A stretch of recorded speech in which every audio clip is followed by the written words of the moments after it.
함께 사도신경 하심으로 2025년 2월 24일 월요일 온라인 아침 기도에 하나님께 올려드리겠습니다. 전능하사 천지를 만드신 하나님 아버지를 내가 믿사오며 그 외아들 우리 주 예수 그리스도를 믿사오니 이는 성령으로 잉태하사 동정녀 마리아에게 나시고 본디오 빌라도에게 고난을 받으사 십자가에 못 박혀 죽으시고 장사한 지 사흘 만에 죽은 자 가운데서 다시 살아나시며 하늘에 오르사 전능하신 하나님 우편에 앉아 계시다가 저리로서 산자와 죽은 자를 심판하러 오시리라. 성령을 믿사오며 거룩한 공예와 성도가 서로 교통하는 것과 죄를 사하여 주시는 것과 몸이 다시 사는 것과 영원히 사는 것을 믿사옵나이다. 아멘. 찬송가 257장 찬송하시겠습니다. 마음에 가득한 의심을 끼치고 지극히 완벽한 마음으로 찬송을 부르는 어린 양 예수의 그 피로 속죄함 얻었네.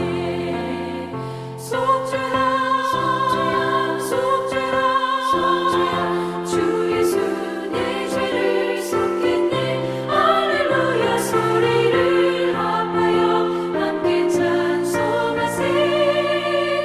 그 피로 속죄함 얻었네. 금이 나은같이 없어질 보배로 속죄함 받은 것 아니요. 거룩한 하나님 어린 양 예수의 그 피로 속죄함 얻었네.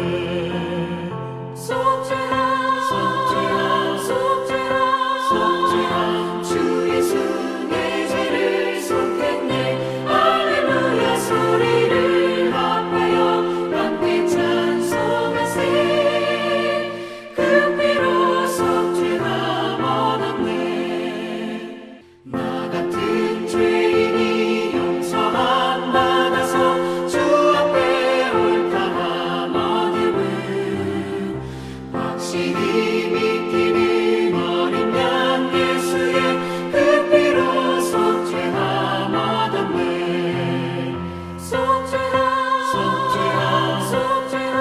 속죄함 주 예수 내 죄를 속했네. 할렐루야 소리를 합하여 함께 찬송하세. 그 피로 속죄함 얻었네. 거룩한 천국에 올라간 후에도 넘치는 은혜의 찬송을 기쁘게 부르는 어린 양 예수의 그 피로 속죄함 얻었네.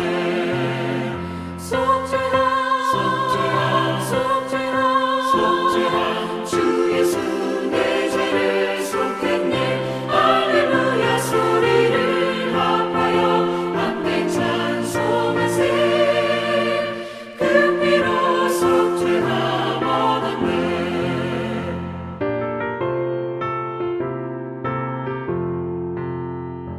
하나님 아버지 감사합니다. 오늘도 또 새로운 한 주간 시작되는 월요일 아침을 맞이하게 하시고 하나님 오늘 하루도 그리고 한 주간도 주님께서 저들과 늘 동행하시며 또한 주님께서 저들보다 앞서가시며 이끌어 주심으로 말미암아 승리의 축복을 누리게 하시려고 저들을 이 아침부터 다시 불러주심을 감사드립니다. 주님 부르심에 순종함으로 주 앞에 나와 이 시간에 저들을 위해서 예배해 놓으신 말씀을 받고 하루를 그리고 한 주간을 시작하기를 원합니다. 오늘도 말씀을 통해서 오늘 하루와 그리고 한 주간 동안 주님께서 저들이 어떤 삶을 살기를 원하시는지 바르게 깨닫게 하시고 또 순종케 하여 주셔서 오늘도 그리고 한 주간도 오직 주님과만 동행하며 주님께서 예비해 놓으신 승리의 축복을 누리며 하나님께 영광 돌리는 하루와 한 주간 될 수 있도록 은총 내려 주옵소서. 감사드리오며 우리 주 예수 그리스도 이름으로 기도드리옵나이다. 아멘. 자, 이 시간에 하나님이 주시는 말씀은 여호수아 20장 1절부터 9절까지 말씀 보겠습니다. 자, 화면을 보시면서 여호수아 20장 1절부터 우리 함께 합독하시겠습니다. 여호와께서 여호수아에게 말씀하여 이르시되 이스라엘 자손에게 말하여 이르기를 내가 모세를 통하여 너희에게 말한 도피성들을 너희를 위하여 정하여 부지 중에 실수로 사람을 죽인 자를 그리로 도망가게 하라. 이는 너희를 위해 피해 보복자를 피할 곳이니라. 이 성읍들 중에 하나에 도피하는 자는 그 성읍에 들어가는 문 어귀에 서서 그 성읍의 장로들의 귀에 자기의 사건을 말할 것이요 그들은 그를 성읍에 받아들여 한 곳을 주어 자기들 중에 거주하게 하고 피해 보복자가 그의 뒤를 따라온다 할지라도 그들은 그 살인자를 그의 손에 내주지 말지니 이는 본래 미워함이 없이 부지 중에 그의 이웃을 죽였습니다. 그 살인자는 회중 앞에 서서 재판을 받기까지 또는 그 당시 대제사장이 죽기까지 그 성읍에 거주하다가 그 후에 그 살인자는 그 성읍 곧 자기가 도망하여 나온 자기 성읍 자기 집으로 돌아갈지니라 하라 하시니라. 이에 그들이 납달리의 산지 갈릴리 게데스와 에브라임 산지의 세겜과 유다 산지의 기럇 아르바 곧 헤브론과 여리고 동쪽 요단 저쪽 루벤 지파 중에서 평지 광야의 베셀과 갓 지파 중에서 길르앗 라못과 므낫세 지파 중에서 바산 굴란을 구별하였으니 이는 곧 이스라엘 모든 자손과 그들 중에 거류하는 거류민을 위하여 선정된 성읍들로서 누구든지 부지 중에 살인한 자가 그리로 도망하여 그가 회중 앞에 설 때까지 피해 보복자의 손에 죽지 아니하게 하기 위함이라. 아멘. 여러분, 오늘 우리가 읽은 본문에는 도피성에 대한 내용이 나옵니다. 이 도피성은 이미 민수기 35장에서 하나님께서 모세에게 명하신 것이었습니다. 여러분, 이스라엘 백성들에게 있어서 이 도피성은 고의가 아닌 실수로 사람을 죽인 자들을 보호하기 위한 제도였습니다. 그러니까 이스라엘 백성들이 가나안 땅에 들어오기 이전부터 하나님은 그들이 가나안 땅에서 살 때 억울한 피해를 보는 것을 원치 않으셨던 겁니다. 그래서 이스라엘 12지파에게 여호수아를 통해서 땅을 다 분배한 후에 가장 먼저 이 도피성에 대해서 말씀하시는 겁니다. 여러분, 당시 도피성 제도가 없었으면 어떻게 되었을까요? 보복의 악순환이 계속되었을 겁니다. 물론 고의로 사람을 죽였을 때는 그 죽은 사람의 친척이 보복을 해도 되었습니다. 그러나 문제는 고의성이 없는 경우였습니다. 우발적인 실수로 사람을 죽였을 경우에 도피성으로 피함으로 말미암아 무분별한 보복의 악순환이 일어나지 않도록 하신 겁니다. 또 사람들이 이 제도를 악용할 가능성이 있었습니다. 그러나 의도적으로 살인을 저지른 사람은 이 도피성으로 도망을 해도 보호를 받을 수 없었습니다. 왜냐? 이 도피성으로 도망을 한 사람은 가장 먼저 그 성의 장로들에게 자초지종을 이야기해야 되었기 때문이죠. 이때 성읍의 장로들이 우발적인 사고라고 판단되는 경우에만 재판을 받기까지 도피성에 거주하도록 함으로 말미암아 이 제도가 악용되는 것을 방지하셨습니다. 그리고 억울하게 살인을 저지른 사람은 그 도피성에 숨어 있다가 대제사장이 죽은 후에는 집으로 돌아가도록 함으로 말미암아 살 길을 열어주었습니다. 도피성을 통해서 하나님의 공의와 자비가 드러나도록 하신 겁니다. 여러분, 이것을 통해서 우리가 깨닫는 것이 있습니다. 하나님은 자비의 하나님, 즉 사랑의 하나님이실 뿐만 아니라 공의의 하나님이시라는 겁니다. 그리고 그 하나님의 사랑과 공의를 오늘도 세상에 하나님은 드러내길 원하신다는 것입니다. 여러분, 이 도피성은요,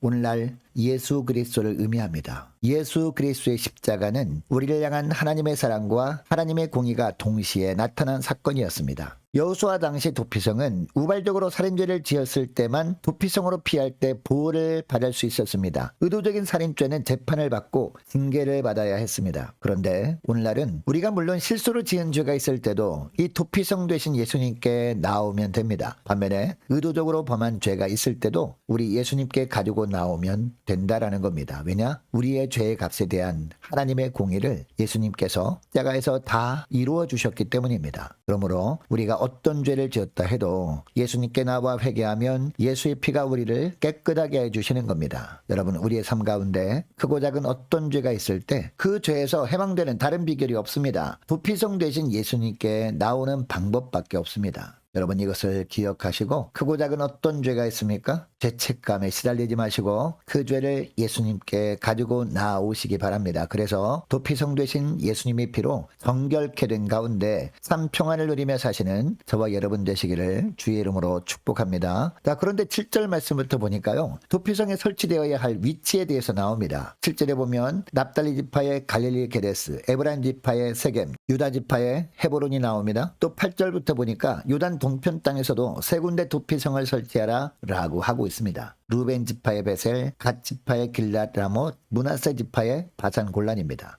그런데 여러분 이 지역들을 보면 특징이 있습니다. 요단 동편과 요단 서편에 살고 있던 이스라엘 12지파 모든 사람들이 가장 접근하기 쉬운 장소였다는 겁니다. 그러니까 본의 아니게 살인죄를 범한 사람이 하루길에 빨리 도피성으로 피함으로 말미암아 억울한 죽음을 당하지 않도록 한 겁니다. 그래서 8절에 보면 이스라엘 모든 자손과 그들 중에 거류하는 거류민을 위하여 선정된 성읍들이라고 하고 있습니다. 이스라엘 12지파 사람들뿐만 아니라 그들과 함께 살게 될 이방인까지 배려하고 있습니다. 여러분, 하나님은 진정한 그리고 영원한 도피성인 예수님을 보내주셔서 누구든지 와서 차별 없이 구원을 받을 수 있는 생명의 길을 열어주셨습니다. 이 은혜 때문에 이방인들 가운데 속해 있었던 우리도 구원 백성이 될 수 있었던 겁니다. 여러분, 우리는 도피성 되신 예수님 안에서 베풀어 주시는 하나님의 은혜를 알고 또 누리고 있습니다. 값없이 베푸시는 은혜를 누리고 있다라는 겁니다. 여러분, 그렇다면 우리는 어떤 삶을 살아야 할까요? 아직도 예수님 밖에 있는 이들에게 이 도피성에 대한 소식을 빨리 전해야 할 줄로 믿습니다. 그래서 우리를 복음의 빚진 자라고 하는 겁니다. 여러분, 오늘뿐만 아니라 하루하루를 복음의 빚진 자로서 아직 도피성의 존재를 모르는 사람들에게 오늘날도 도피성 되신 예수 그리스도께 나와 죄에서 해방된 삶을 살라고 예수 그리스도를 증거하며 지내시는 복된 저와 여러분 되시기를 주의 이름으로 축복합니다. 자, 오늘 말씀을 기억하며 이 시간에 함께 기도할 때 이렇게 기도했으면 좋겠습니다. 하나님, 죄가 생각날 때마다 도피성 되신 예수님께 나와 날마다 죄사함의 확신 가운데 죄에서 자유함을 얻고 살게 하옵소서. 또한 도피성 되신 예수 그리스도의 존재를 모르는 이웃들에게 예수를 전하며 사는 복된 하루와 한 주간 되게 하여 주옵소서. 간절히 기도하는 이 새벽 될 수 있기를 원합니다. 계속해서 기도하기를 원하는 것은 한 주간 동안 각 직장과 사업장들을 위해서 함께 이 시간에 기도하기를 원하고 각 구역 식구들과 자녀들을 위해서 저와 여러분을 위해서 함께 기도하기를 원합니다. 무엇보다도 바른 영적 분별력을